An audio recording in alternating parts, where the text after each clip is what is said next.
네, 자, 오늘 우리 최근 3개년 국가직 9급 영역별로 제가 재편해둔 기출문제를 보면서 올해 국가직은 어떻게 될까에 대해서 이야기를 해보도록 할게요. 그냥 그럴 것 같아 라는 뇌피셜이 아니라 여러분들한테 증거를 보여드리고 우리가 똑같은 결과를 제가 유도해서가 아니라 여러분들도 내게 되실 거예요. 자, 그럼 먼저 숫자들 좀 볼까요? 여기서 우리가 최근 3년간의 국가직의 출제 비율을 한번 정리를 해봤어요. 그래서 독해라고 하고 여기에 뭐뭐 넣냐면 비문학 독해, 그 다음에 문학 독해, 화법 작문 여기까지를 독해로 묶겠습니다. 자, 그 다음에 문법과 규정을 하나로 덩어리로 묶도록 할게요. 자, 그 다음에 어휘 한자 이쪽을 이제 성어까지 해서 묶도록 할게요. 자, 근데 이게 왜 하나씩 똑똑 떨어지지 않고 몇째 혹은 몇째 이렇게 되어 있느냐? 융합형 때문이에요.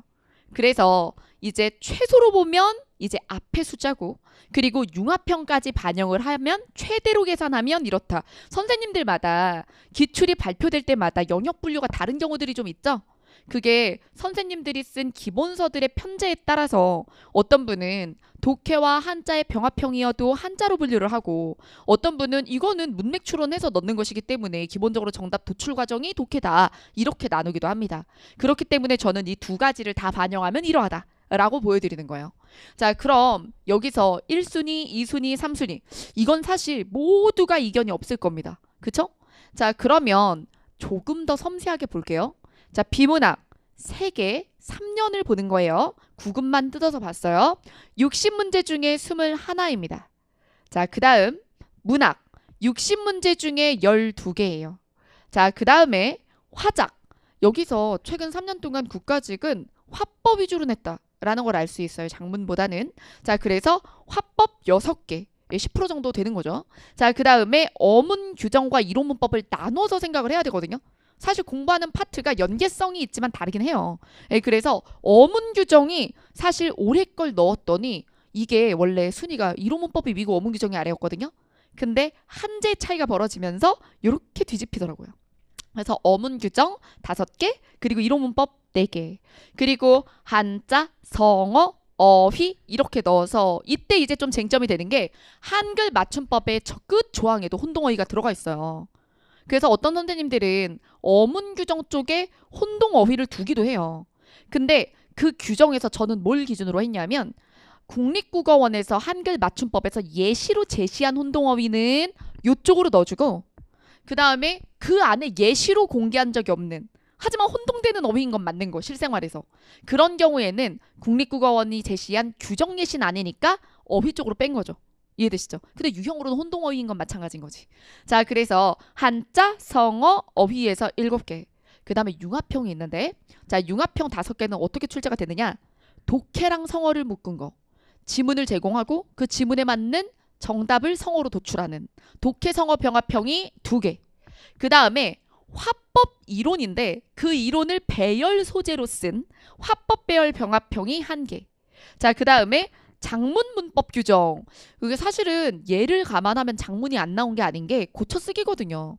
발문은 고쳐쓰기라고 했는데 선지를 하나하나 뜯어보면 문장 다듬기인 거야. 예. 그래서 여기 이 두제 때문에 요거를 문법에 넣으면 얘가 11개가 되고 그리고 얘를 장문에 넣으면 지금 요쪽이 수치가 올라가는 거예요. 이해되셨죠? 자, 그러면 이런 거를 이제 융합형이 몇 개이기 때문에 비율이 요런 차이가 난다까지 말씀을 드렸습니다. 자, 그래. 그러면 이런 것들 한둘이 그렇다고 해서 이거의 평균 치면 올해야 이렇게 단순하게 말할 수 있느냐? 그건 아니에요. 예, 그건 아닙니다. 왜냐하면 여기에 뭐가 더 들어가야 되냐면 지방직도 인사혁신처가 됩니다. 그렇죠? 그러니 사실은 제가 근데 지방직 3개년까지 여기다 끌고 들어오지 않은 건 그러면 오늘 처리해야 되는 문항수가 너무 많아지기 때문이에요. 오늘 해설 수업을 하는 건 아닙니다. 하지만 여러분들이 너무 많은 것을 가지고 귀납을 해야 되기 때문에 그래서 요걸 얘기하면서 제가 지방직 경향은 얘기를 해드릴 거예요. 그리고 국7은 이제 피셋으로 빠져나갔지만 지7의 경향도 무시할 수는 없어요. 다 인사혁신처에서 한 궤로 내는 거니까. 자, 그 다음 국회직이라든가 그렇죠? 군무원이라든가 그런 기타 직렬의 출제는 왜 보는 거냐면 그대로 된다가 아니야. 뭐 재수도 다르고 선지 개수도 다르고 이러니까 그대로 나오는 건 아닌데 출제진이 겹쳐요.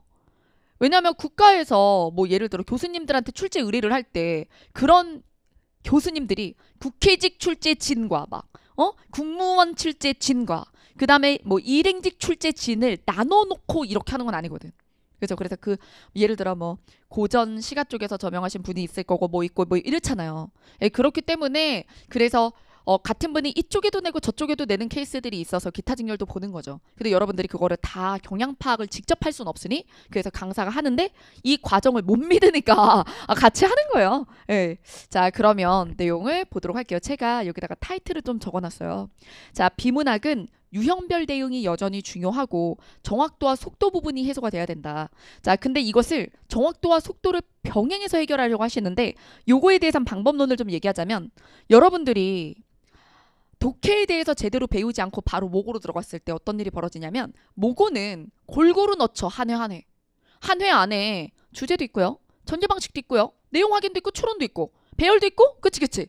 거기다가 그걸 순서대로 배열하나? 그것도 아니지. 원래 기출처럼 랜덤하게 이렇게 세팅을 하는 거잖아요.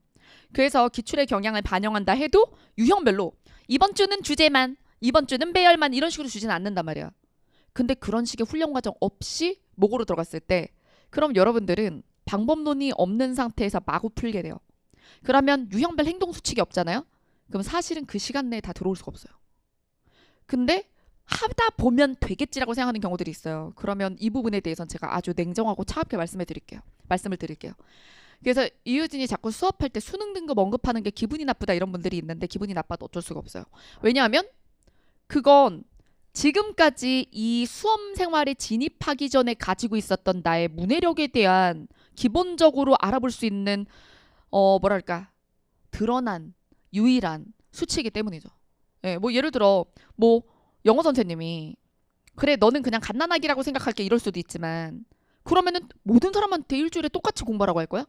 그러니까 사람마다 공부 시간을 줄여줄 수 있으면 줄여줘야 된단 말이에요. 근데 그런 것을 기준으로 삼을 때 사실 특히 비문학 독해를 기준으로 삼을 때 수능 등급에서 3을 기준으로 잡잖아요. 근데 3이 되게 상징적인 숫자인데 3등급이 3등급을 중앙으로 해서 2에서 4를 왔다 갔다 하는 경우들이 되게 많아요. 그럼 저는 4라고 하거든요. 그래서 항상 자기가 가장 잘 받은 등급에 대해서 얘기를 해요. 근데 왔다 갔다 했으면 가장 못 받은 등급을 얘기해. 그리고 대부분 그 등급이 수능날이란 말이에요. 그러면 시험장에 가서 그런 거죠. 그럼 긴장했을 때 발휘가 안 된 거죠. 근데 그거를 못 받아들여. 나는 수능날 가서 개망친 거지. 컨디션이 안 좋아서 나는 원래 2다. 이렇게 얘기를 하는데 그러면 이제 그거에 대해서 또 냉정하게 얘기를 하면 그래서 이번 시험장은 컨디션이 좋은 거는 확정이야? 선생님 무섭게 왜 그래요? 아니 난 여러분들한테 이걸 요구하는 거야. 컨디션이 개 같아도 합격을 해야지. 그쵸? 그러니까 컨디션이 안 좋아도 원하는 점수를 받아오란 말이야. 가져오라고. 컨디션이 안 좋아. 가지고 막 시름시름 앓고 있어. 1 더하기 1은 그러면 8 막 이럴 거야? 그거 아니잖아요. 그런 생각을 해 그냥. 알겠죠? 그러니 작년에 너무 긴장해서 컨디션이 안 좋아서 이런 되게 고칠 수 없는 걸 이유로 들지 마요. 모르니까 틀리고 헷갈리는 거 틀리고 다만 그 중에 맞을 수도 있었던 것까지 틀리는 거죠. 그렇죠? 불리한 거지 망하라고 정해져 있는 게 아니라 컨디션 안 좋다고 해서. 예. 그러니까 그 생각의 고리부터 끊으세요. 선생님 긴장하면 어떡해요? 컨디션 안 좋으면 어떡해요? 그러면 뭐 어떡해? 잘 봐. 라고 얘기하면 뭐 냉정해. 막 이러면서 막 성의가 없어 대답해. 그런데 그게 진리인데? 컨디션이 안 좋으면 어떡해요? 잘 풀어야지. 그 다음에 긴장되면 어떡해요? 잘 풀어야지. 그게 잘 안 풀리면 어떡해요? 풀리는 게 아니야. 풀어. 그치? 왜 피동형으로 얘기하는 거야? 그치? 네 동작이잖아. 네 동작. 네 머리랑 네 손으로 푸는 거야. 그죠? 근데 왜 피동이야? 그쵸? 자 이렇게 그러니까 세팅부터 다시 해야 돼. 나는 긴장을 한다. 어쩔 수 없다. 컨디션이 안 좋을 수도 있다. 그거 어쩔 수 없다. 최선을 다해서 관리하겠지만 어쩔 수 없어. 내가 컨트롤 못하는 거 말고 최대한 아는 거 많이. 자 그래서 이 과정을 거치셔야 돼요. 제가 3일절에 이 수업을 하잖아요. 3월 1일이니까 이 얘기를 할 수 있는 거예요. 아직 안 늦었다고. 한 달이 있잖아. 한 달이 있으면 엄청나게 많은 시간을 투자하지 않아도 하다못해 20제씩만 정리해서 주제 20개 배열 20개 이런 식으로만 해도 유형별로 그래도 이렇게 풀어야 한다의 순서라든가 움직임은 확정하고 몸에 배게 만들 수 있어. 근데 진짜 단 20개도 모아서 풀어보질 않는 거야. 그리고 모고만 계속 풀어. 근데 왜 안 오를까요? 왜 느릴까요? 왜 느릴까요? 라고 물으면 그래서 맞았고? 라고 물어보고 싶어. 느린 게 문제야? 그럼 느려서 못 맞은 걸까? 시간 내에 안 들어와서 득점이 안 된다. 그건 시험장 가서 얘기하는 거고 지금은 억지로 빨리 풀어서 틀리는 거잖아. 그러면 일단 맞아야 되는데 그러면서 빠르게 맞는 건 나중에 추구해요. 그래서 먼저 추구해야 되는 건 정확도고요. 정확도 다음에 속도를 추구하는 건데 정확도를 추구하려면 섞어 풀어가지고는 절대 안 돼요. 섞어 풀어가지고는 정확도를 만들 수가 없습니다. 왜? 어떻게 해야 되는지를 모르기 때문에. 그래서 유형별로 푸는 훈련으로 정확도를 만든 다음에 그 다음에 모고로 속도를 붙여 넣는 거예요. 근데 앞 단계를 안 했기 때문에 모고를 풀어도 얘네들이 이제 동시에 개선이 되지가 않는 거예요. 그래서 정확도와 속도를 동시에 증진시켜 주겠다라고 하면 그거는 저는 사기라고 봐요. 불가능합니다. 제가 10몇 년 동안 해봤어도 안 됐어요. 네. 자, 그 다음에 문학이요. 자, 문학은 미리 알아야 하는 것과 문항 대응으로 돌파되는 것이 두 파트가 있어요. 근데 이것만 원해. 어떤 방법으로 풀면 되나요, 문학은?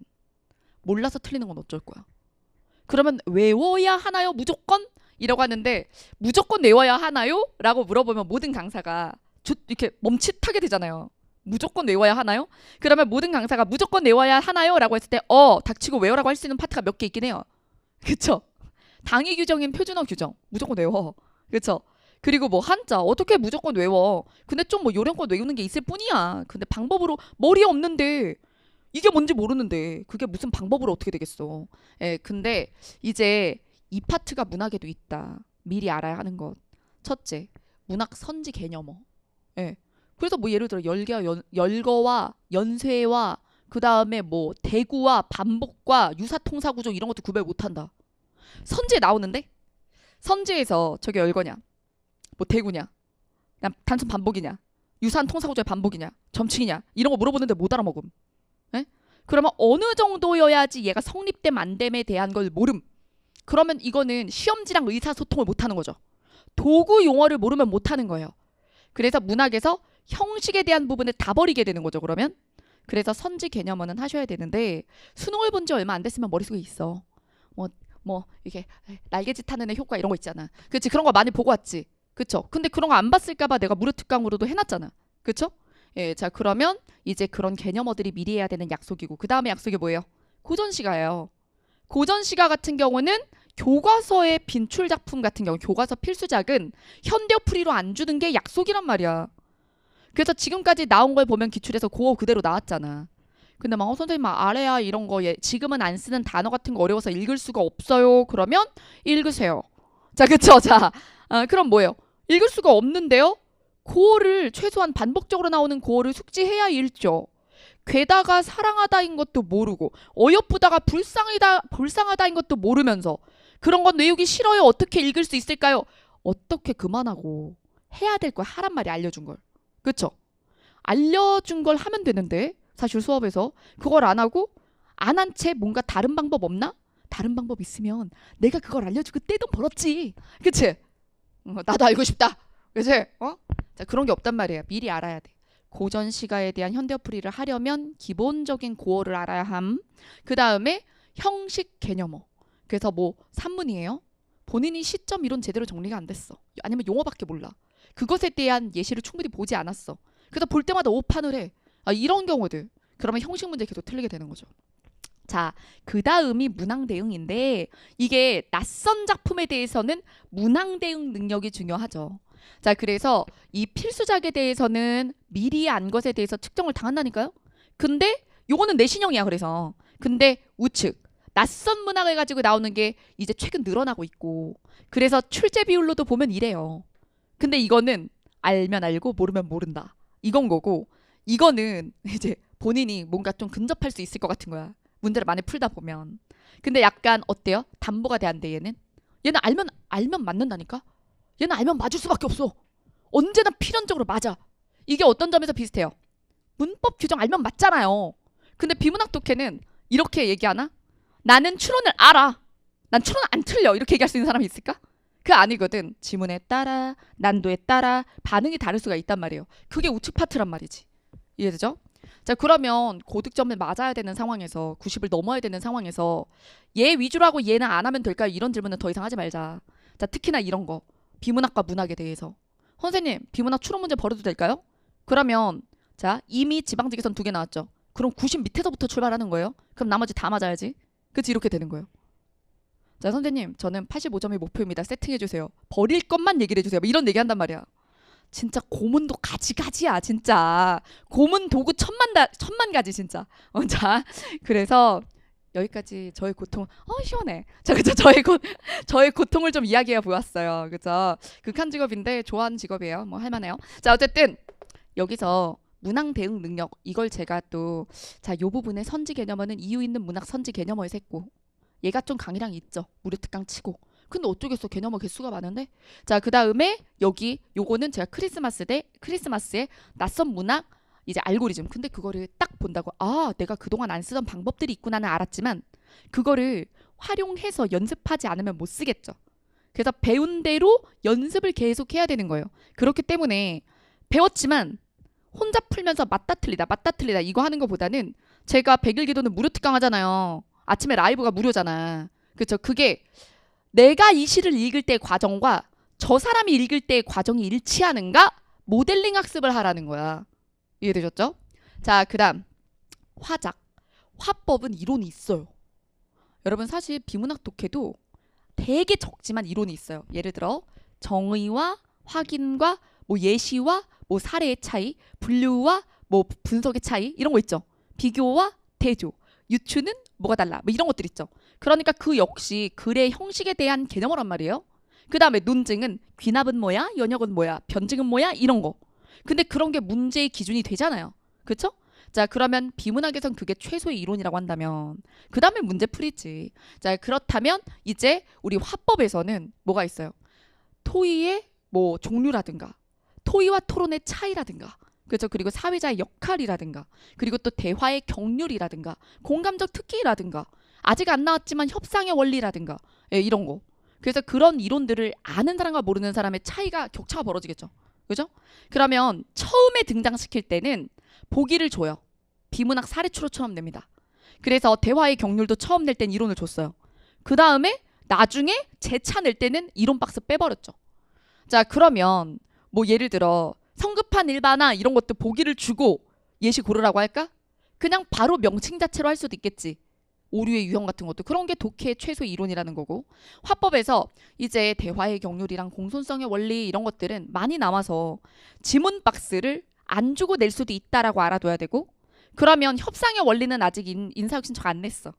구급에 낸 적이 없어. 협상의 원리는. 알죠? 뭐 윈윈 전략 뭐 이런 거 있잖아요. 회피 전략 이런 거. NCS에는 나왔지만 하지만 KBS 한국어 능력 시험에는 나왔지만 아직 인사혁 신청 안 낸 거 그런 거 나오면 사실 달달달 외울 필요가 없어. 줄 거거든. 처음 내면 기준이 있다니까. 예. 그래서 기출의 역사를 보면 처음 낼 땐 다 줬어요. 그러면 이거 보고 잘 해봐. 근데 미리 알고 연습도 해본 사람이랑 처음 보는 사람이랑 다른 거지. 처음 보는 사람한테는 거의 무슨 느낌이에요? 과학기술 지문 수준이죠. 모르니까. 자, 그 다음 여기서 이제 문항 대응 능력으로 돌파하는 게 이제 대화형이거든요. 근데 보면 진짜 신기하게 자, 문학 속에 희곡 나올 때 있죠? 아주 드물게 희곡이나 시나리오 혹은 민속극 나올 때 다자가 막 말을 할 때 있죠. 그 지문에 약한 사람들이 있어요. 그냥 일반적인 비문학 지문이나 일반적인 소설은 어쨌든 화자 서술자가 하나잖아. 되게 특이하게 서술자 이동을 하지 않는 한. 근데 여럿이서 A 땡땡 B 땡땡 C 땡땡 여러 명이서 얘기하는 거 정리를 잘 못하는 사람이 있어. 근데 그걸 정리 잘 못하는 사람들의 특징이 뭘까? 손은 진짜 게을러가지고 머릿속에서 3명이 말하잖아? 그럼 머릿속을 3분할을 해. 그리고 상상한다 머릿속에서. 뭐 A는 뭐 앞머리가 있고 막 B는 막 앞가름하고 막 이제 하는 거야. 그치? 그러면서 걔네들이 대화를 한다고 상상을 해. 그리고 연기를 시켜. 막 뭔지 알겠지? 그러지 말고 텍스트 그대로 두고 A가 얘기한 걸 B가 수용하면 화살표. 둘이 그죠? 상충정 보면 이제 반대교 이런 것들을 기록을 하면서 가야 이렇게 대화형도 길어도 돌파를 할 거 아니야. 그죠? 그런 방법들이 있어야죠. 자, 그 다음 어문 규정. 어문 규정은 이번에 3년치 국가직만 정리했더니 완전 치우쳐서 한글 맞춤법. 근데 그러면 국가직 3개만 보면은 또 안 된다 그랬잖아요. 그래서 지방직도 그리고 7급도 넣으면 또 벌어져요. 그러니 이건 제가 3개년만 정리해놨지만 그러니 뭐 올해도 한글 맞춤법만 나온다 이렇게 생각하진 않길. 하지만 가장 중요하게 생각하는 게 한글 맞춤법인 건 맞다. 이유. 실제 공문서를 쓸 때 맞춤법 틀리는 사람이 너무 많아서. 그죠? 그러면 통사론 쪽에서 올바른 문장 다듬기가 왜 많이 나오고 있을까? 비문을 너무 많이 써서. 뭔지 알겠죠? 예. 자, 그래서 필요해서 그러는 거예요. 필요해서. 그래서 이 둘에서 우리가 알 수 있는 게 실제 공문서 작성에 있어서 능력이 너무 떨어진다라는 생각이 이쪽에 반영되고 있다는 생각이 들어요. 예. 그래서 작문 능력, 그때 어법에 맞춰 쓰는 능력 자체에 대한 필요를 느끼고 있다. 그 다음, 자, 한자 성어와 어휘, 발문과 선지의 변화. 이게 발문과 선지의 변화라는 게, 발문의 변화는 이거예요. 예전에는 자형, 글자를 똑바로 썼냐, 예, 이거 위주였다면 요즘에는 이 한자어가 문맥에 맞냐, 그리고 그게 적절한 한자를 선택했느냐, 그때 주로 보면 도금이 같은데 다른 의미인 한자를 넣는 거죠. 예, 그래서 우리가 이런 걸 동음이의어라고 얘기를 하죠. 예, 요런 식의 문제 유형이 좀 더 강화가 되었다. 자, 그리고 선지의 변화라는 건요, 선지에 등장하는 후보 단어들이 상용 한자로 난도가 내려갔다. 우리가 일상생활에서 쓰는 말들, 근데 한자어인. 여러분, 국어는 한자어가 고유어보다 훨씬 많죠. 그래서 우리 국어 중에 한자가 70%에 막 육박해요. 조사할 때마다 68, 막 64, 막 이렇게 하면서. 자, 그 다음 고유어는 막 30%가 안 되고 막 이러잖아요. 외래어 또 있고 하니까. 응. 자, 뭐 서구 외래어 있으니까. 자, 그럼 여기서 이제 융합형들의 모양을 보면 예전에는 이 정도 시도가 됐어.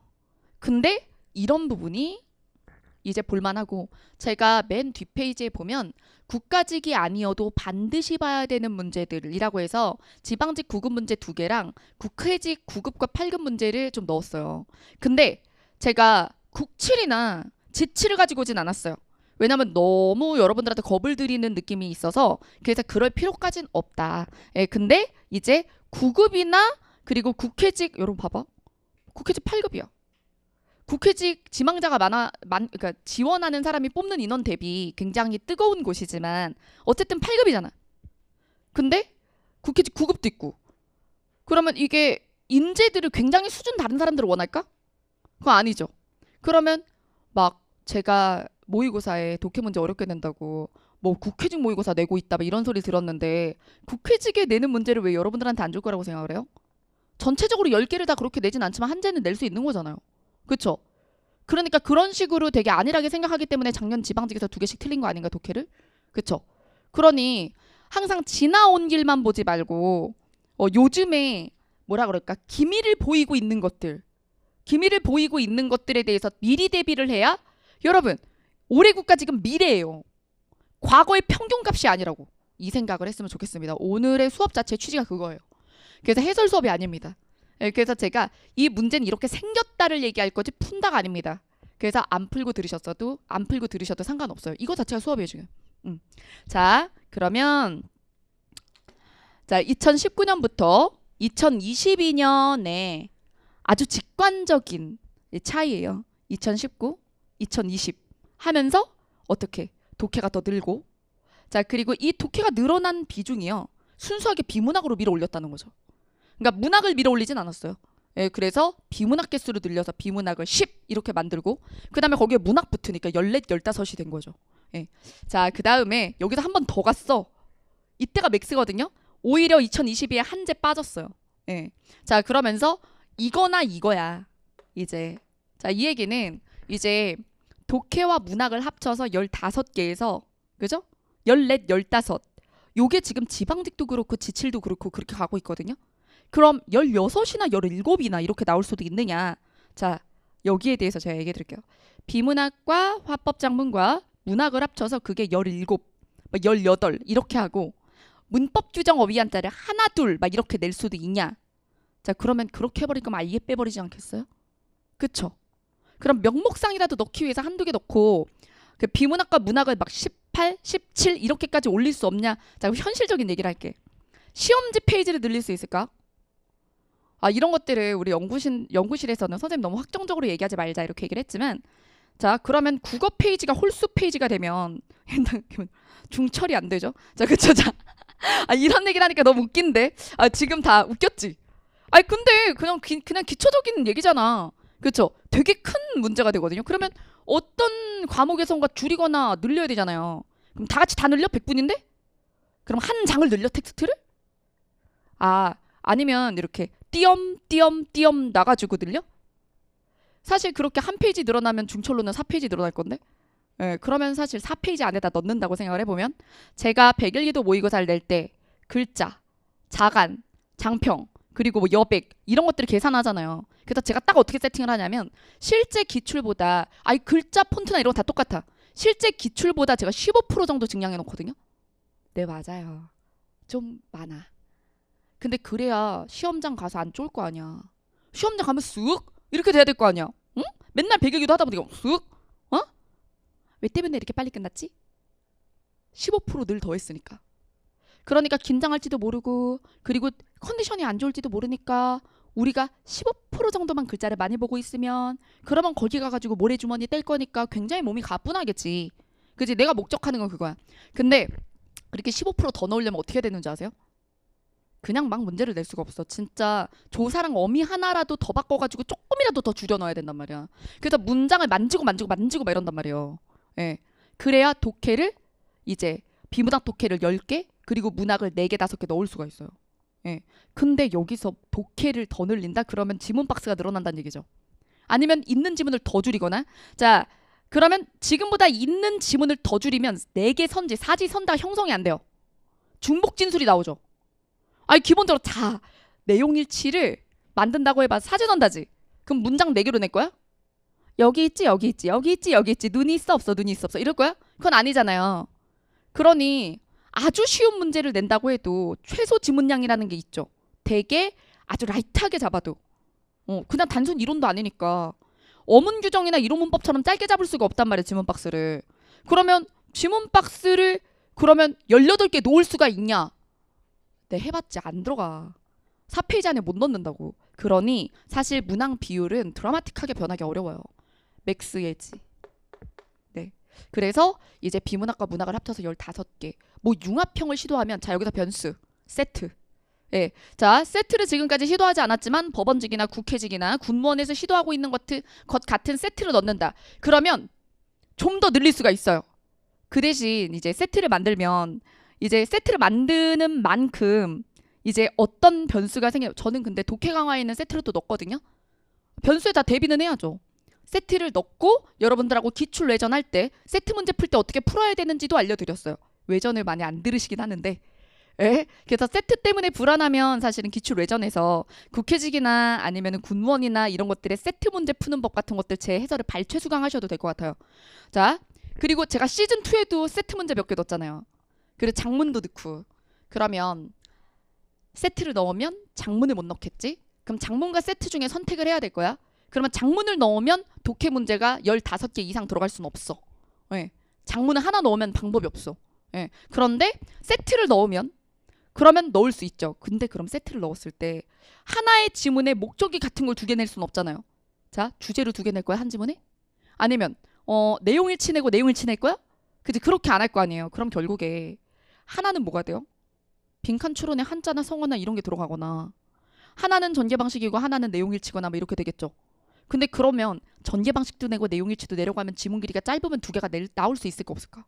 없죠. 그러면 또 최소 지문 분량이 있어요. 예, 그래서 드라마틱하게 독해 문제가 증량될 수는 없다. 예, 그래서 저는 15개 정도로 봅니다.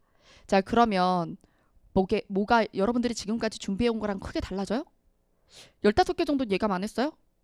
이미 봤었는데 뭘 놀라. 그 정도는 그럴 수 있는 거지. 그러면 17개나 18개 되면은 대박 미쳤나봐 이렇게 되는 거지만 그렇게 내기가 어렵다. 페이지 증량 없이는. 자 그 다음 그리고 저는 이런 것도 봐요. 자 만약에 이 그래프가 2개가 뒤집혔잖아. 자 2021년에 이거였어. 근데 2020에 이건 거야. 그러면 이 흐름이 더 줄 수도 있나 이렇게 생각을 했을 거야 내가. 근데 이때 15이었다가 이때 또 14수로 뺐단 말이에요. 그거는 낼 때마다 어려움을 느끼는 거죠. 15 이상 만들기는 어렵고 15 낼 때도 힘들었던 거야. 자 그 다음 자 여기서 2022년 국가직 9급과 2022년 지방직 9급의 총평을 잠시 보시죠. 제가 이제 가장 가까운 국가직과 지방직에 대한 얘기예요. 당일 이제 우리가 작성한 이제 총평인 거예요, 제가. 자, 그럼 여기서 작년 국가직 구급보다 문법 중요도가 더 낮아지고 실용적으로 쓰이는 혼동어휘 부분이 출제 비중이 늘었다. 그래서 이제 문법은 줄이고 어휘가 늘었던. 네. 그 대신 그 어휘가 쉬운 거야, 혼동어휘가. 네, 그러다 보니까 난도는 내려갔던 거죠. 자, 그 다음에 평균은 비슷하더라도 합격자 평균은 작년보다 약간 높을 것이다. 많이 높았죠? 그 다음에 자, 기출 출제 유형을 벗어난 융합 유형이 있었고 화법 이론 제재로 사례 추론을 내거나 언어 변천 이론을 제재로 사례 추론을 내거나 이런 식으로. 그래서 비문학 유형이 아닌 제재로 비문학을 내는 이런 양태를 보여줬었고, 그 다음에 독해는 배치와 배열을 통한 구조 독해 능력 쪽에 변별력을 주었다. 그러니 독해는 내용 일치 부분이 어려운 게 없었던 거예요. 그래서 구조 독해로 그나마 비문학 중에 어려웠던 건 구조 독해뿐이었던 거죠. 자, 그 다음 문학 영역은 예상대로 고전 부분은 교과서 필수 작품을 숙지하고 있는지를 봤고, 그 다음에 현대 부분은 시험장의 내용을 파악해도 충분히 풀 수 있게 난도가 쉬웠다. 낯선 문학이 나오긴 했는데 쉬웠다. 였어요. 자, 한자 성어는 평이 있습니다. 자, 그 다음에 지방직이에요. 여러분들이 국가직 볼 건데 내가 왜 지방직을 보지? 그러면은 한 단체가 되는 거야. 한 출제진 그룹이 이렇게. 그러니까 둘을 갈라서 본다는 건 사실은 큰 의미가 없어요. 네. 자, 여기서 모국어라고 무시하면 독해 추론까지 단단히 하셔야 한다. 자, 국가직과 비교했을 때 연역별 출제 비율은 동일하지만 난도는 높았다. 출제 비율은 같은데 난도가 높았다. 특히나 독해가. 자, 그리고 여기서 비문학에서 기존 공무원 기출보다는 필셋 언어 논리에서 자주 볼 수 있는 추론 문제가 등장했다. 근데 이게 논리식을 세워야지만 돌파되는 수준까지냐? 사실 논리 추론이라고 말을 해도 일반 독해로도 풀 수 있고요. 식을 세워서 풀 수도 있고요. 다 그렇게 풀어야 되는 건 아니거든요. 예. 근데 여러분들한테 푸는 방법을 두 가지 정도 보여줄 수 있을 텐데 저는 논리식을 세워서 푸는 방식으로 보여드리고 싶진 않아요. 왜? 그건 사실은 고등학교에서는 안 배우거든요. 그런데 이게 구급 공무원 시험 같은 경우는 중등교육 과정을 제대로 거쳤을 때 그 사람들끼리의 경쟁이다라고 얘기를 하기 때문에 그거를 원래 표방하고 있잖아요. 그러니까 중등교육 과정 안에 없는 부분에 대해서 그러면 사교육으로 배워가지고 하라라고 할 것 같진 않은 거죠. 그래서 우리가 피셋에서 얘기하는 5급에 주로 나오는 이제 퀴즈형 이건 안 나올 거라고 봐요. 자, 그 다음에 하지만 여러분들한테 최소로 제가 요구하는 건 뭐 예를 들어 딱 명제 기초 논리 정도? 명제가 조건 명제란 무엇인가 그리고 우리가 어떤 명제가 참일 때 그 문장과 대우는 논리적으로 동치인 거. 예, 그래서 대우를 활용하는 법. 그럼 좀 빨리 답안이 도출되거든. 머릿속으로 골리는 것보다. 그 다음에 또 그래서 여기 대우 뭐 이런 거 있잖아요. 수학에서도 배우는 그거는 배운 적 없다고 하면 안 돼. 그거는 고등학교에서 배운 적 없다고 하면 안 되는 게 그걸 수학에서 배워도 배운 거야. 수학에서도 문장으로 하거든. 막 이럴 수 있는데 했잖아. 집합과 명제. 그죠? 그거 고1 때 배우잖아. 그죠? 그게 공통 수학이라고 하면 안 돼. 그거 뭐라 그래? 수십가나요? 뭐야? 자, 어쨌든 거기서 하는 거잖아. 그죠? 그러니까 그거를 사실 아예 안 배운 사람 없단 말이죠. 중등교육 과정에선. 자, 그 다음에 또 필요조건, 충분조건. 필요조건, 충분조건에 대해서 정도. 딱 이 정도예요. 그리고 귀납과 연약과 변증을 나누는 건 늘 예전부터 나왔던 거고 사실. 그래서 그 정도는 기초 논리학이다. 그래서 그 정도는 하자. 그리고 제가 백일기도의 시즌 1, 2, 3 이렇게 해서 2에 가장 많이 들어있고 3에서도 보여드릴 거예요. 백일기도에서. 자, 그리고 독해 알고리즘에서도 대우 쓰는 법이라든가 이런 거 연역 추론이라든가 귀납이라든가 이런 거 보여드렸죠? 자, 그 다음에 여기서 문법 규정이 빈출 요소가 아닌 부분을 내서 이거 어려웠다는 사람들도 있었어요. 그래서 작년 지방직에서 문법 규정에서 2개 다 틀렸다 이런 분들은 사실은 꼼꼼하게 공부를 안 한 거예요. 솔직히 얘기해서 국가직은 그냥 이제 공무원 준비를 안 해도 뭐 썩이다 썩히다 이런 거 있잖아요. 뭐 가름 가늠 뭐 갈음 이런 것들은 사실은 공부를 따로히 하지 않아도 아는 사람은 다 아는 건이에요. 맞죠? 예, 근데 몰랐다면 미안해. 마음 상하게 할 생각은 없었어. 근데 그럼 이제 공부를 하면 돼. 그래서 내가 이제 모국어 화자지만 모국어 화자로서 어휘력이 좀 부족하구나 하고 노력하면 돼. 근데 이제 이 부분은 그런 게 아니었던 거야. 공부를 따로히 안 하면 모르는데 선생님들마다 기본서는 다 있었어. 근데 기본서 있는데 압축서에 넣었을 확률이 낮지. 이해되죠? 그러면 이 문제를 틀렸어요. 언어 해절이랑 의미 변천을 틀렸어요 라고 얘기하는 친구들의 공통점은 기본서를 안 하고 압축서만 본 케이스예요. 그러면 이런 얘기를 하고 싶어. 압축서만 본다 라는 건 선택이야. 어떤 선택이지? 다 맞을 수 없을지도 모른다는 것에 대한 감안이야.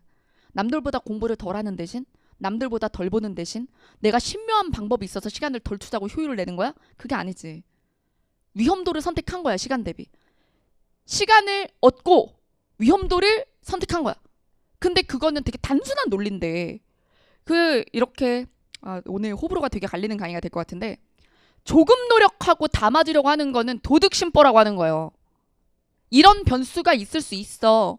근데 선생님 뭐 인사혁신처가 지엽적인 거 안 낸다고 그랬으니까 그럼 바로 작년엔 지엽적이어야지 이렇게 하고 내고 올해는 지엽적이지 말아야지 이런다고? 아니 그냥 출제 입제자 입장에서는 이게 지엽적이라고 생각 안 한 거야. 지엽적인 걸 지엽성을 빼겠다는 생각은 옛날부터 했을 거라고. 그렇죠?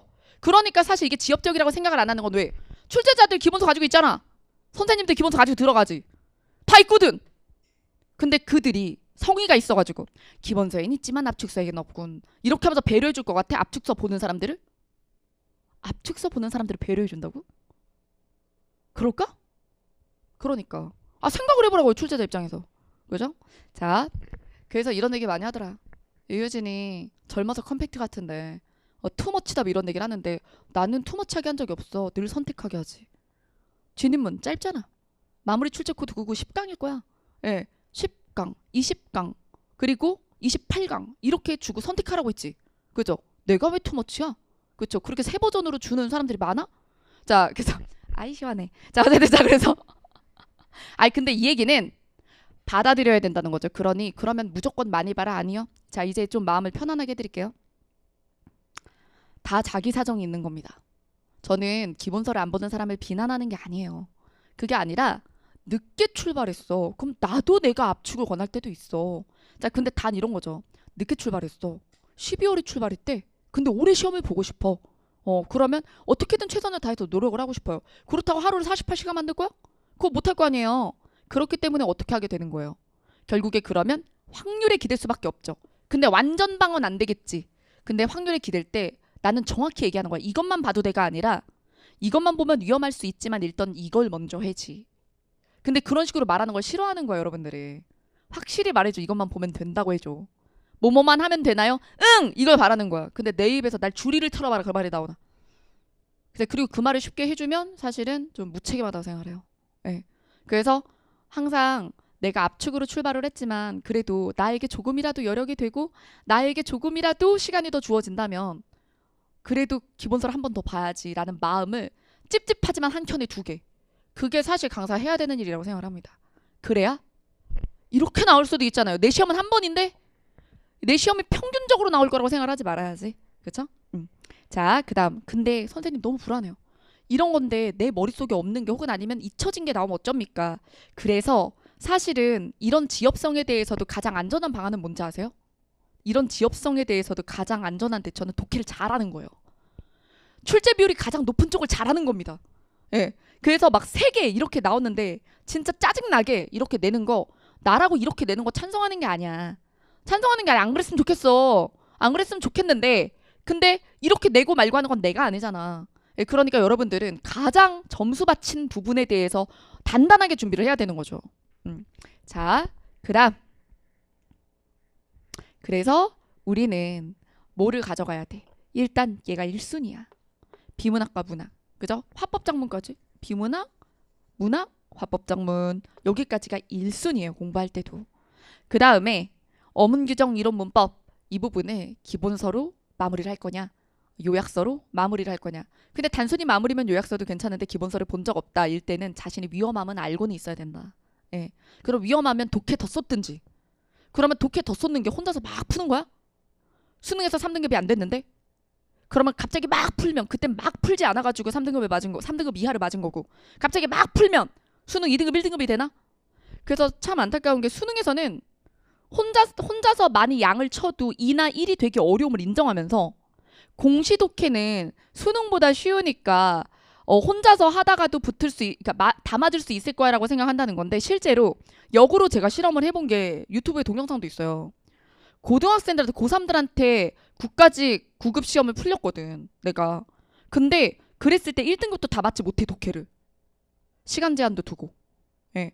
1등급인데 수능 1등급인데도 왜? 한 지문 한 문제 목적하는 바가 다르고 구조 독해 같은 문제는 수능에서 안 했고 그쵸? 수능에서 배열 안 시키잖아요. 그런 것도 있고 그리고 좀 속전속결로 진행해야 되는 그 상황 이런 것들 때문에. 그러니 수능을 잘하면 유리하지만 수능을 잘한다고 그냥 훈련이 없어도 되는 건 아니다. 이런 이야기. 자, 그다음. 자, 이제 문제를 한번 쭉 볼까요? 지금까지 전체적인 데이터를 보면서 이제 공부를 어떻게 해야 된다. 어떤 생각을 가지고 있다면 안 그랬으면 좋겠다. 한 달 안에는 많은 변화를 일으킬 수 있어요, 여러분. 한 달 안에 많은 변화를 일으키고 싶다 중에 뭐가 있었냐면 문법 규정 어휘 한자, 지엽성 좀 줄어들고 그리고 출제 비중이나 중요도도 줄어들겠지만 그래도 여러분들이 끝까지 아예 내던지지 않았으면 좋겠다. 그 마음이랑 그리고 독해 부분에 대해서는 유형별 학습을 좀 하고 그 다음에 모고에 뛰어들든가 아니면 모고의 회차를 줄이더라도 저도 이런 생각이 들어요. 제가 100일 기도를 매일 모고를 하다 보니 유형별 훈련을 안 하고 그냥 매일 모고부터 뛰어든 사람들이 너무 많은 거야. 좋다니까 하고 싶어. 근데 독해 알고리즘처럼 유형별로 하는 건 배운 적이 없어. 그러면 하다 보니까 계속 오르락 내리락 맞았다 틀렸다 하니까 이게 늘고 있는 건가? 라는 생각이 들 거 아니에요. 어떤 날은 선생님이랑 일치하고 어떤 날은 안 하고 어떤 날은 일치하고 어떤 날은 안 하니까 계속 나아진 것 같다 아닌 것 같다 나아진 것 같다 이러잖아요. 그쵸? 그러니 그럴 때는 모고 회차를 줄여. 격일로 하든가 3일에 한 번 하든가. 그게 사실 매일 하자라는 거는 사실 상징적인 어떤 노력에 대한 걸 제가 보여드리는 거고 그거를 매일 안 하면 어떻게 되는 게 아니잖아. 그래 우선순위가 있어. 그래서 유형별 풀이를 안 했으면 그것도 해야 되고 그럼 그걸 먼저 하고 나중에 모의고사 할까요? 그러기엔 또 너무 얼마 안 남았지. 국가직이면. 근데 지방직이다? 그러면 찬성. 지방직이면 이제 자기는 국가직 아예 안 본다. 지방직만 본다. 그러면 독해 알고리즘 먼저 하고 모의고사 봐라. 하지만 이제 국가직이다. 그럼 모고도 해야 될 때긴 해. 근데 회차를 줄이면 되지. 네. 자, 그럼 내용. 자, 여기서 이론 문법은 4개인데요. 순수한 이론 문법이죠. 원리 문법이라고 할 수 있는 거예요. 그래서 우리가 론 하는데 3년 안에는 이제 의문론이라든가 의미론이라든가 높임법과 예절 이런 부분들은 국가직에서는 안 나왔어. 근데 아까 봤지 지방직. 같은 애예요. 같은 애 지방직에 높임법 나왔죠. 언어 변천 의미론이죠. 그러니까 높임법과 의미 변천이 같은 해에 지방직에 나왔죠. 그럼 안 나온 거야? 안 나온 거야? 국가직은 그런 거 안 내고 지방직은 그런 거 내는구나 이럴 거야? 이상한 판단이잖아요. 그래서 전문가가 아닌데 스스로 판단하지 말라는 거야. 여러분들이 못났다가 아니라 난 이걸로 밥 먹고 살잖아. 그치? 자, 밥 먹고 이것만 하잖아. 자, 그래서 국가직만 보면 이러한데 지방직엔 뭐뭐 나왔다? 높임법도 그리고 언어 편천도 나왔다. 자, 그래서 형태론에서 용언의 활용 부분이 출제가 됐는데 저는 그럼 올해도 용언의 활용이 나온다가 아니에요. 이거야. 왜 용언의 활용을 냈을까를 생각해보면 이게 한글 맞춤법과 접점이 있어. 맞죠? 한글 맞춤법 18항이잖아요. 한글 맞춤법 18항에서도 용언을 이렇게 활용한다. 규칙 활용, 뭐 르블 규칙, 러블 규칙, 그죠? 비읍불 규칙 이런 것들이 나온단 말이죠. 그러니 형태론과 한글 맞춤법에 접점이 있는 부분이에요. 한 문제로 그래서 지배 영역이 넓은 걸 냈다고 볼 수 있죠. 그래서 이론 문법이랑 규정의 문항 비율이 줄어들면서 한 문제가 일당 100을 할 수 있게 하고 싶은 거야. 그리고 이런 문제들이 좀 많이 나올 거예요. 자, 뭐 조항을 줘. 예시를 연결해. 근데 예시가 여러 개야. 예전처럼 1, 2, 3, 4번이 심플하게 한 줄 이렇게 나오는 게 아니라 그죠? 그러니까 사실 한 문제가 일당 100인 거지. 한 문제인데 한 문제 아닌 것 같은 이런 느낌적인 느낌. 이런 거야. 근데 알면 너무 쉬워. 모르면 읽다가 시간이 막 가. 이런 스타일의 문제들이 나올 확률이 높고 그리고 금방 얘기한 것처럼 이론 문법과 규정 속에서도 병합이 일어나겠죠. 예를 들어 병합 가능한 걸 거기다 좀 적어주세요. 의문론을 낸다면 의문론은 표준발음법과 관련이 있죠. 표준발음법은 로마자 표기법에 영향을 미치죠. 이렇게 사이클을 묶어서 보기 적용을 시킬 수 있는 거지. 자, 이 의문변동, 의문론의 의문변동, 그 다음에 표준발음법, 로마자 표기법. 이걸 유기적으로 학습을 해서 이해하고 푸느냐 이런 걸 볼 수 있고 그 다음에 형태론 같은 경우 여기 보이잖아요. 그렇죠? 형태론에서 용언의 활용. 그럼 용언의 활용 말고 또 낼 수 있는 게 없느냐라고 하면 사실 품사 통용이라든가 이런 것들이 문맥 추론 능력이 필요하거든요. 그러니까 사실은 품사 통용은 최근에는 나온 적이 없지만 여전히 전 제가 봤을 때 출제자들이 좋아할 만한 요소이긴 해요. 근데 막 외워가지고 대응하는 품사 통용 말고요. 좀 논리적으로 문맥 추론해서 이게 동사임과 형용사임을 뭐 판단케 하거나 아니면 이게 관형사냐 관형절의 서술어냐 이런 걸 판단케 하는 거는 논리적인 사고가 필요하거든요. 그래서 이런 건 제가 모두 약점 특강의 2강에서 했었죠. 예문을 주고 계산케 하는 거. 이런 것들은 추론력을 확인하기 위해서 되게 좋죠. 자, 그 다음에 우리가 자 생각해보면 요 문제. 자, 요게 통사론이죠. 통사론인데 문장 짜임새예요. 문장 짜임새. 안긴 문장이 없는 것은 이라고 했어. 그럼 이게 진짜 예전부터 그냥 되게 클래식한 문제야. 문장 짜임새에서 혼문장, 겹문장 중 안긴 문장이 있는 거, 이어진 거 이런 거죠. 근데 이게 훈련 없이는 안 되는 거 알죠? 이게 문장을 외울 수는 없잖아요. 그러니까 사실은 전성어미도 외워야 되지. 그 다음에 실제로 문장에다 펜터치하면서 주어 서술어 잡고 괄호 치고 끊고 하면서 훈련을 했었어야 돼. 근데 이거는 그럼 또 왜 낼까? 그냥 옛날부터 많이 나오던 거니까 반복돼서 나온다? 그게 아니라 실제 비문을 쓰는 사람들이 이걸 못해요. 그러니까 우리가 주어와 서술어의 호응 있죠. 예, 그런 것들을 맞춰서 한 문장을 온전히 잘 못 쓰는 사람들, 겹문장 처리를 잘 못한단 말이에요. 그래서 사실 올바른 문장 다듬기 쪽이랑 얘는 한 궤 안에 들어가는 거예요. 예. 그래서 작문 능력을 보는 것이나 마찬가지다. 그래서 얘는 암기한다고 되는 게 아니라 훈련해야 돼.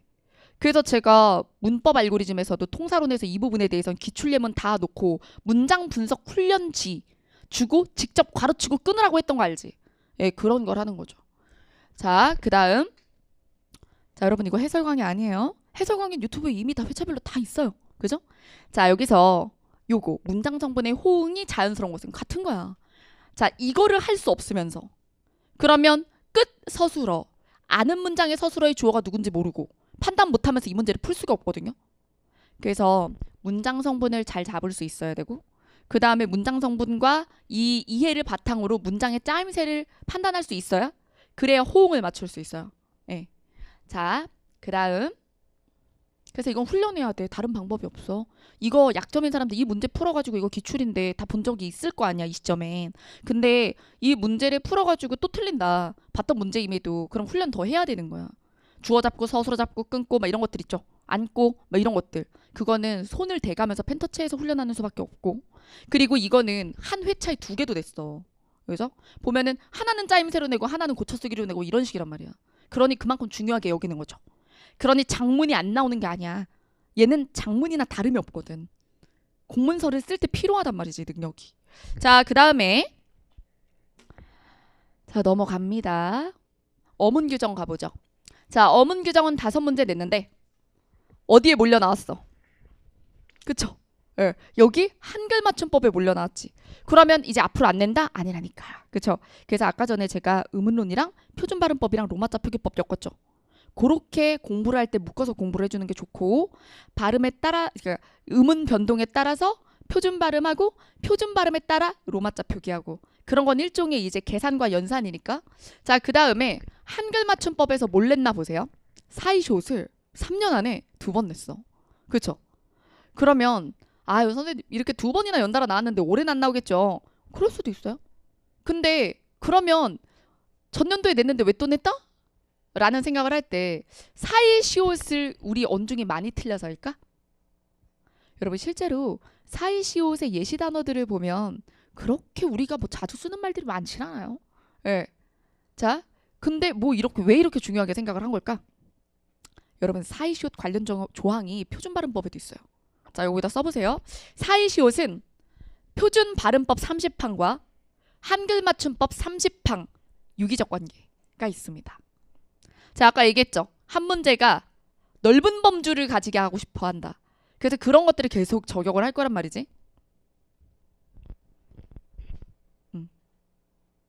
자, 그래서 요 사이시옷 같은 경우는 기본적으로 사이시옷을 왜 써요? 사이소리 현상 때문이잖아요. 발음 때문에 이 표기가 탄생한 거거든요. 그러니까 표준 발음을 이해를 못하면 사이시옷도 그냥 싹 다 예시를 외워야 되고 그냥 이해를 못해가지고. 그러니까 사이시옷 조항을 낸 건 표준 발음을 못 냈으니까 표준 발음과 관련성이 있는 어문 규정을 고르고 싶어서 한글 맞춤법에서 사이시옷을 골랐을 확률이 높다고 생각을 해요. 이해되셨죠? 네. 자, 그리고 사이시옷은 어떤 범주도 있어? 거기서 고유어, 고유어의 합이냐, 고유어 한자의 합이냐 이것도 있지. 그러면 이게 고유어냐 한자어냐 구별하는 것도 사실 최근에 작년 군무원에는 한 회차에 그게 2개나 나온 거 아세요? 고유어랑 한자 구별하는 거예요. 그래서 나도 욕했어. 아 이게 뭐 이렇게 이 구별 기준이 뭐가 그렇게 중요하다고 이거 고유어게 한자어게 이걸 이렇게 그러니까 한 시험지 2개나 내고 그랬지? 막 이렇게 했는데 근데 그거 최근에 나온 시험지 맞잖아요. 작년에 어쨌든 국가가 어쨌든 군무원을 뽑겠다고 낸 시험지는 맞잖아요. 그래 지역적인데 그럼 지역적인데 중요하다고 하니까 막 2개씩이나 박았을 거 아니야. 그러니 사이시옷에서도 고유어의 합이라서 시옷 들어간 거랑 고유어 한자어의 합이라서 시옷 들어간 거랑 뭐 이런 것들이 언급이 될 수 있는 거죠. 자, 그 다음에 자 여기서 사전 배열에 대한 것인데 이거 진짜 오랜만에 나왔어요. 한글 맞춤법에 맨 앞에 있거든요. 자음 배열 순서랑 모음 배열 순서랑 그리고 이거를 선생님들마다 언어와 국어에서 수업을 하기도 하고 한글 맞춤법 쪽에서 언급하시기도 하는데 사실 얘가 오랜만에 나왔죠. 근데 우리가 종이 사전을 안 쓰잖아요. 예, 종이 사전을 안 쓰다 보니까 사실 이거 문제가 기본서엔 있을 거고 압축서에 없었을 확률이 높아요. 예, 그래서 요 부분 같은 경우는 이렇게 풀었겠지. 만약에 공부한 적이 없으면 가나다라 바바사 진짜 그렇게 풀었을 거야. 근데 여기서 이제 공부를 했는데도 당혹스러웠던 거 겹받침 논리거든요. 근데 겹받침에 대해서는 출제된 적이 없었어요. 이전에 기출에 사전 배열이 나와도. 그럼 여러분 본 적이 없어. 나 겹받침 아니었어. 나는 개망했어. 라는 멘탈과 부려봤자 뭐 원래 자음 배열 순이겠지 라고 생각하는 사람 중에 누가 이기겠어? 후자죠. 자 제가 그랬잖아요. 기출이 뭔가를 처음 낼 땐 보기가 유도를 한다고. 근데 유도 없죠. 그럼 새로운 논리가 아니라는 거예요. 그러니 기출을 꼭 봐야 해 기출 강사가 골라준 거. 뭐 나 같은 경우는 기출코드 600제밖에 안 되잖아. 거기서 파트원만 해도 400이고 그러면 뭐 400제 600제만 풀었어도 사실 선생님들이 시선을 가지고 골라줬을 것이기 때문에 그것만 해도 그 안에 있는 논리대로 가니까 보기 따위가 없는 거라고. 예. 자 그래서 이 문제를 통해서 제가 얘기하고 싶었던 건 처음 보는 뭔가가 있어도 아이 사전 배열을 처음 봤으면 안 되지. 근데 겹받침 처음 봐 이래도 그게 새로운 논리면 보기를 줬을 것이다 출제자가. 근데 그러지 않았다는 건 기출을 가지고 데이터베이스 안에서 봤을 때 뭐 기출대로 풀면 알면 하는 거니까 라고 생각하고 냈다는 거지. 그거는 그런 파트는 좀 출제자를 믿고. 자 그 다음에 자 여기서 얘는 조항이 있어.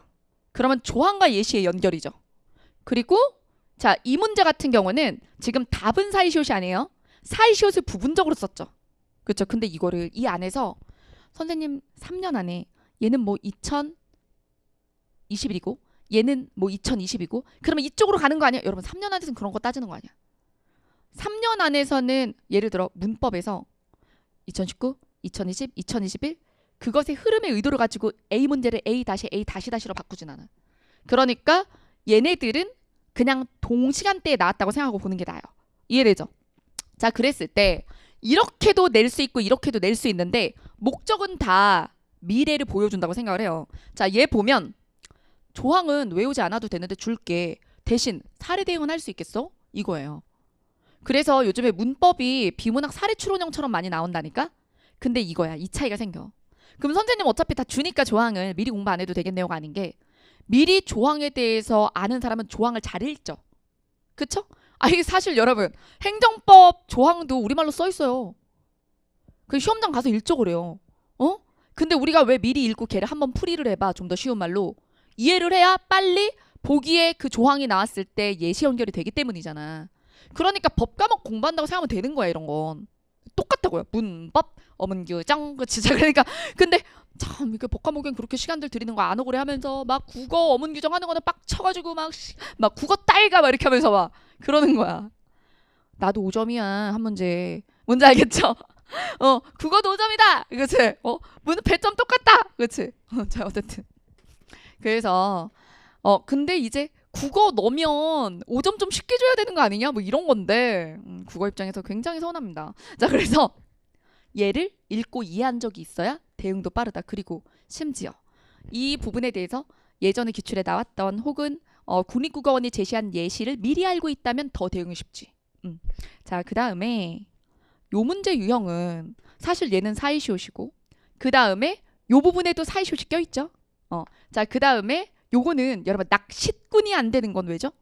꾼이 접사야. 파생어에는 사이시옷 안 쓰잖아. 그러니까 이 부분에서는 얘랑 얘가 사이시옷이야 또. 아니 낚시꾼은 사이시옷을 안 쓰는데 그걸로 헷갈리게 기출이 나왔던 적들이 있지. 낚시꾼의 꾸는 접사야 햇님의 시옷 들어가는 거 아니야 이런 거 있잖아요. 그런 거. 자 그래서 요거는 사이시옷이고 그러면 2번은 뭔데? 투음 법칙이에요. 자 그러면 투음 법칙은 왜 나왔을까? 얘도 발음과 관련 있는 거 알죠? 예. 그래서 한글 맞춤법에서 소리에 관한 것 거기에 두음 법칙이 포함된단 말이지. 그러면 역시나 또 표준 발음이 영향을 미쳐 언어 변천을 거쳐서 고정값이 돼서 표기가 된 거란 말이에요. 예. 자, 그 다음에 자, 요런 것들은 좀 섞였어. 3번 같은 경우는. 이거 이제 접사 이가 그죠? 표현이 앞부분과 끊어서 되는 것. 혹은 발음이 굳어져서 싸라기 이런 식으로 기억을 연음해서 적어버리는 것. 이런 차이랑 자, 얘네 둘이 같은 조항이고 이렇게 같은 조항이야. 그러니까 여기에 최소 몇 개 조항이 들어갔냐면 하나, 둘, 셋, 넷, 네 가지. 이렇게. 그러면 네 가지 이상의 조항을 섞는 거죠. 한 문제에. 그러면 보기에 내가 옛날 스타일이지. 선지 있고 보기 없으니까. 근데 예전에 쉽게 나올 때는 한 조항으로 1번에 뭐 예를 들어 낚시꾼, 2번에 이런 식으로 한 개 한 개 줄 때. 이제는 그런 때는 아니라는 거야. 문법 규정을 쉽게 가려고 한다고 해도 한 문제가 파괴력이 좀 있길 바랄 수도 있잖아요. 예. 자, 그 다음에 자 여기서 7번 요건 혼동어휘인데 왜 어휘에 안 넣고 여기다 넣으셨어요? 라고 얘기를 한다면 한글 맞춤법의 혼동어휘 관련 조항 예시라서 그래서 한글 맞춤법 안에 있는 예시라서 그 다음에 제가 저쪽 뒤에 어휘에도 혼동어휘 뒀거든요. 그거는 한글 맞춤법 규정 예시는 아니고 바깥 예시인 거죠. 자, 그 다음에 요것도 혼동어휘. 그래서 요거는 뭐 코를 골다와 골타의 차이. 그 다음에 깨나와 꿰나의 차이. 그 다음에 곤욕과 곤혹의 차이. 그 다음에 그러고 나서와 그리고 나서 중 뭐가 옳으냐. 여러분 그리고 나서라고 저도 막 친구들하고 대화할 때는 내가 그리고 나서 이렇게 말한 적이 있는 것 같은데 사실 그 말은 말도 안 돼요. 자 이럴 때가 있고 저럴 때가 있는 게 아니라 그리고 나서라는 말은 말이 안 돼. 그리고는 접속부사지. A 그리고 B. 근데 나서는 보조용언이거든. 앞에 본용어 나와야 되잖아. 근데 어떻게 부사 뒤에 보조용언이 오겠어? 그러니까 그리고 나서라는 말은 성립조차 할 수가 없어. 예. 자, 그 다음. 자, 이제 독해에서 비문학 유형 보기 전에 5분 쉴게요. 자, 여러분 여기서 지금 5분 쉬고 독해나 이제 문학이나 요 부분 비문학, 문학, 화법작문 요런 부분 갈 때 제가 문제를 푸는 게 아니라 문제 유형별로 이제 시선에 대해서 얘기를 하고 그리고 문제풀이 방법론을 얘기하면서 갈 거예요. 그래서 문제를 미리 풀지 않으셨어도 이제 상관없습니다. 그러니까 너무 걱정 마시고 지금 5분만 쉬도록 할게요.